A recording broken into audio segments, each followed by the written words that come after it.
Umviriza neza iri jambo ngo kuko Imana yankunze akaramata ngo nicyo nzamukiriza. Yatanze ingabo nyinshi zipfa ku bwacu, n'uyu munsi ntibimunaniye kuturengera.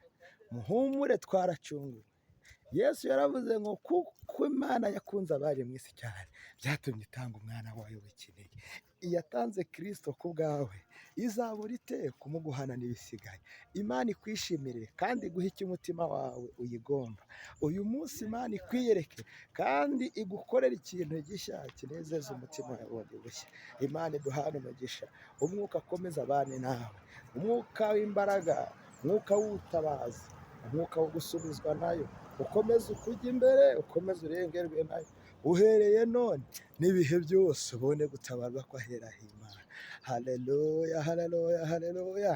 Ni Profete Ezekiyeli Mfitumukiza wongeye kugusabira umugisha kandi akwifuriza icyumweru kidasanzwe, ndetse anakwifuriza kugubwa neza, niyera ngo ikomeze kwigaragarize muri byose. Haleluya.